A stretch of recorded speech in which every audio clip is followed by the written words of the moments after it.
What's going on, everyone? It's Lo-Fi Nole, and today I'm gonna be talking about Valkyrie's Heirloom that's coming out. So if you don't know, or you've been living on a rock, or you didn't even pay attention to the live stream that they posted back on PAX, Valkyrie is getting a rework and a heirloom. And I gotta say, it looks amazing. I love this, okay? But this video here today, it's not gonna be talking about Valkyrie's abilities, not that much, but it's mainly around the conversation with the heirloom itself. While I was at work and this heirloom dropped and people was talking about it, especially on Reddit, this one post popped up on my feed. I checked it out in the middle of working and I said, I want to talk about it. So that's pretty much what we're gonna be doing today. We're gonna be talking about this Reddit post that I saw on Reddit. It says, DE sells as much sex as you want. Just please don't let normal human women 90% nude glowing become the shorthand for what we can get from female heirloom designs going forward. The poster said, I like fan service. I like sexy skins. I like how Ember and Valkyrie's heirloom turns out. They're well designed and well made, and I'm a gooner, so even better. But heirlooms are one of the kind. Milestones, almost sentimental skins that's meant to be a stand apart from all other cosmetics. And you want each tribute to feel truly unique, what's that word? And curated, with each frame gets theirs. So when two female heirlooms in a row amounts to 90% nude human women in stilettos with a fewer accessories on her outer extremities to keep the goods visible, it starts to feel like the visual potential could be getting pigeonholed. Sure, they still look good, but the unpredictability of what direction you was going to take to elevate the next frame was a big part of the excitement for me. When any extinguishing attire is stripped down that far and the rest, it just kind of looks like a normal naked woman with a helmet, the visual real estate and the potential, especially for Warframe, shrinks with it. There's less room to explore bold silhouettes, styled directions, or characters driven choices that make each design feels like a celebration. I know we're in our most blatant sex sales era, but that's not the issue. I just hope that when we do give them a nude human base from the neck down, we don't lose sight of all the other ways to chase the goon buck in this one chance experimental design in the future without defaulting to strip down them to the bare minimum off rip. Now, as I was reading this and I sat back and I thought about it for a little bit, I agree with what they're saying. I don't think every Warframe or every exclusive heirloom or new skins that just come out in general, whether there are heirloom, whether there are Tenogen, whatever case may be, needs to be goonified, or, and I don't even want to use the word goonified. I want to use the word like just too much sexiness. I feel as though we use goon for almost anything at this point. The internet just use that word whenever a character that looks sexy with a skin, it just gets overused. So for most of the time in Warframe's case, especially with characters, some of them just are just sexy. Sexiness or sex has always like sailed in a lot of different games. That's why a lot of people play them. That's why a lot of people buy skins, especially when it comes down to skins. If it looks good, majority of people are going to buy it. That's just how it operates. Now, do I want every single Warframe that comes out to have this type of look, especially the female Warframes? No, but I also am okay if they do this route just as much. It's kind of hard to really draw a line to what type of design way that they could be, because even in his post, the unpredictability of the directions that they can go with for the Warframe skin has always been what's really good about them. And some Warframes style or look to them just scream sexy in a certain way. Like if I just had to just name a rattle off, I mean, a lot of people are thinking about Wisp, which is the next one that people are hoping for our heirloom. Okay, then from there we may get Saren, we may get Korra. So it's kind of hard to really say, but I also disagree with the Reddit post just as much. I don't think every female Warframe that is in the game or is going to come out that gets a heirloom skin is going to have just the sexy appeal. Some Warframes don't have that, or in this case, some of the female ones. Now, that's up to debate and argue over which Warframe to use sexy, but ultimately, not every female Warframe is going to have that same thing.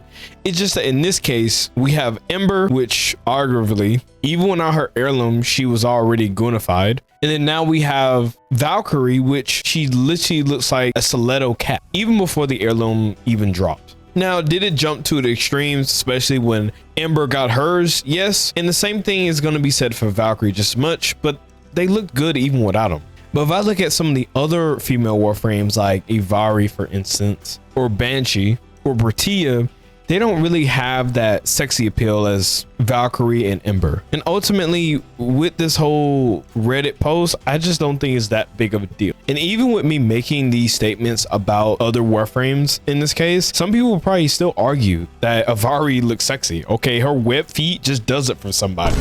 Okay, so it's all subjective at the end of the day about like what character looks sexy and what doesn't. But I'm saying this now, okay? If I'm proven wrong, then I will eat a cold or frozen hot pocket on stream for free. But I just don't think every single Warframe that comes out that gets an heirloom is gonna have that sex appeal. Now, on top of that, I'm perfectly fine with the male Warframes just as much getting it. But even then, again, we see it differently between the different genders of Warframes on top of that. So then that's like a whole nother conversation, because some people may not see Rhino as sexy in a sense. But that is my take on this Reddit post. I don't think that's big of a deal.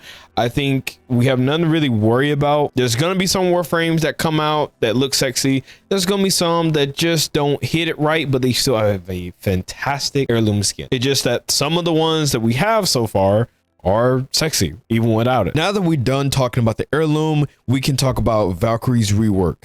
I love it. I am so very glad that they chose to do this direction for her kit. I say that because Ember had the same issue. She basically was able to pop her fourth ability, walk around for free, kill stuff, didn't really worry about anything. And that's just a boring playstyle. Like, it's lazy, you ain't doing nothing. And the same thing is happening with Valkyrie. You're walking around with invulnerability, you're not really worrying about dying whatsoever, and you getting to do billions of damage or even crazy amounts of damage without really trying that hard to mod it. And they're not really changing the damage, they want you to be more engaged. And to me, that's better. Even though I'm really happy that they're taking away vulnerability and making it more engaging playstyle, what I don't like about Valkyrie rework is going to be the armor. Armor in Warframe just sucks a lot of the times. It doesn't really matter how much armor you have, because an enemy is still going to breathe on you and knock you over like you're a piece of paper at the end of the day. And even with these high armor numbers, I don't think that's going to be beneficial at the end of the day, because armor is more of a joke than actually being something. I do believe that they need to work on that or change it or make armor more viable in high endurance or just still path in general.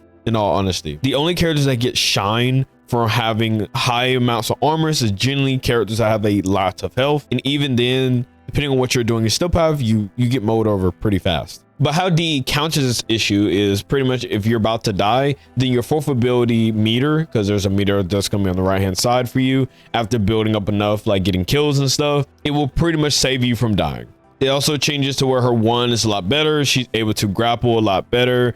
D changed her 2. It's pretty much like a little roar. Now you can always like recast it whenever, and you can move while doing it. And her 3 puts a debuff on the enemies, making them take more damage from all your melee. So any melee, whether that's from Valkyrie's melee, or it can be your own melee, as well as it also applies for your teammates if you're playing with other people. And lastly, her passive is pretty much the rage meter that's on the right, giving you more increased melee damage. Overall, I am very happy with this Valkyrie rework. The only thing I still wish is that armor was more important in Warframe, because compared to shield gating, it's not really that needed. And I hope, you know, in the future that maybe they could work on something or bring something to make armor more incentivized to be used than just shield gating. But that's like my only gripe that I have with this rework.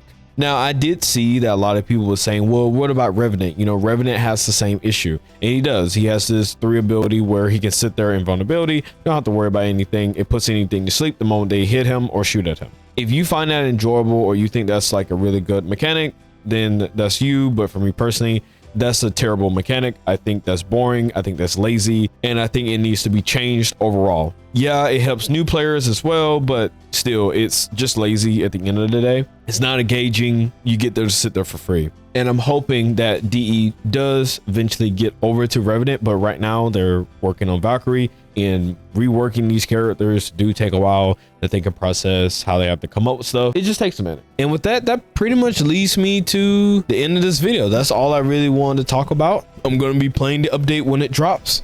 when I get off of work, I'll probably have a video up on Valkyrie or Heirloom, depending on which one, because I have to figure out if I'm gonna do Heirloom or Valkyrie. And because I always nowadays I'm making my builds with my shards and stuff, so it takes me a minute. But tune into that when I drop those. Other than that, I will be catching you guys in the next one.